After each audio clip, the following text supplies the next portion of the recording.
नमस्कार मंडळी. अ, खूप दिवस झाले आपला गावगाडा चॅनल बंद होता.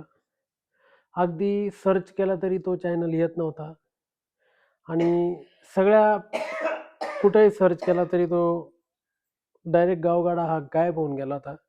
त्याचं कारण असं होतं मित्रांनो, की आपला गावगाडा यूट्यूब चॅनल कोणीतरी एका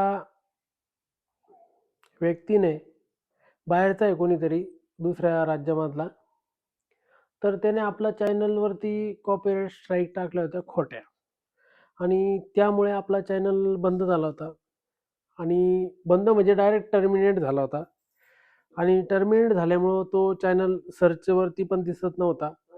त्यानंतर चॅनलचं नामोनिशाण सर्व मिटलेलं होतं. एकही व्हिडिओ त्याच्यावर अवेलेबल नव्हता. सगळ्या गोष्टी अवघड झाल्या होत्या. पण परमेश्वराने आणि यूट्यूबने आपल्याला खूप सहकार्य केलं आणि यूट्यूबला जे काही पुरावे लागत होते ते सर्व पुरावे आम्ही दिले आणि यूट्यूबने आम्हाला न्याय दिला आणि आपला गावगाडा चॅनल हा परत चालू झाला. ह्या गावगाड्याचे जे गावगाड्याला इथपर्यंत आणण्याचे जे कष्ट आम्ही घेतले आणि जे तुम्ही प्रेम दिलं, तर ते म्हणजे ते मोजूच शकत नाही किंवा शब्दात व्यक्त करू शकत नाही. रसिक प्रेक्षकाहो, खूप वाईट वाटायचं मला जेव्हा चॅनल बंद झाला. 175K प्लस सबस्क्रायबर म्हणजे 1,75,000 पेक्षा जास्त सबस्क्रायबर आणि खूप लोकांचे मला माझे जे फॅन्स आहे, आपले ऑडियन्स आहे, तर ह्या लोकांचे फोन आले का चॅनल दिसत नाहीये, गावगाडा दिसत नाहीये. काय झालं नेमकं? काय झालं नेमकं? तर अक्षरशः माझ्या डोळ्यात अश्रू येत होते. मी एवढी मेहनत करून माझा म्हणजे एक ब्रँड आहे. लोकं मला गावगाडीचे मालक किंवा गावगाडा असं म्हणून एक ओळख निर्माण झालेली आहे तुमच्या प्रेमामुळं आणि चॅनल असा अचानक टर्मिनेट झाला. खूप वाईट वाटलं.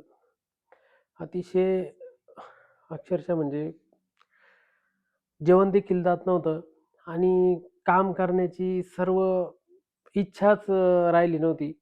मग मी एक विचार केला होता. माझा प्रशांत म्हणून मित्र आहे. तो ते Zeptoमध्ये जातो. Zupto का Zepto ते डिलिव्हरी बॉय म्हणून आहे. तर त्याला म्हटलं, "मी येतो" म्हणलं, "मग आता काय करणार आहे डिलिव्हरी बॉय म्हणून काम करू" म्हणलं काय आणि अ, तेच ब्लॉग वगैरे बनवू असं माझ्या डोक्यात होतं.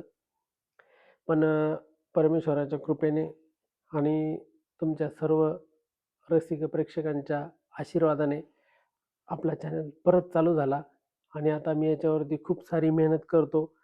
मी, माझी फॅमिली सर्व जण अतिशय जोमाने प्रयत्न करतात, काम करतात, मेहनत करतात आणि तुमच्यासारखे रसिक प्रेक्षक आम्हाला प्रतिसाद देतात.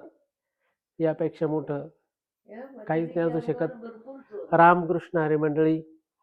थांबतो.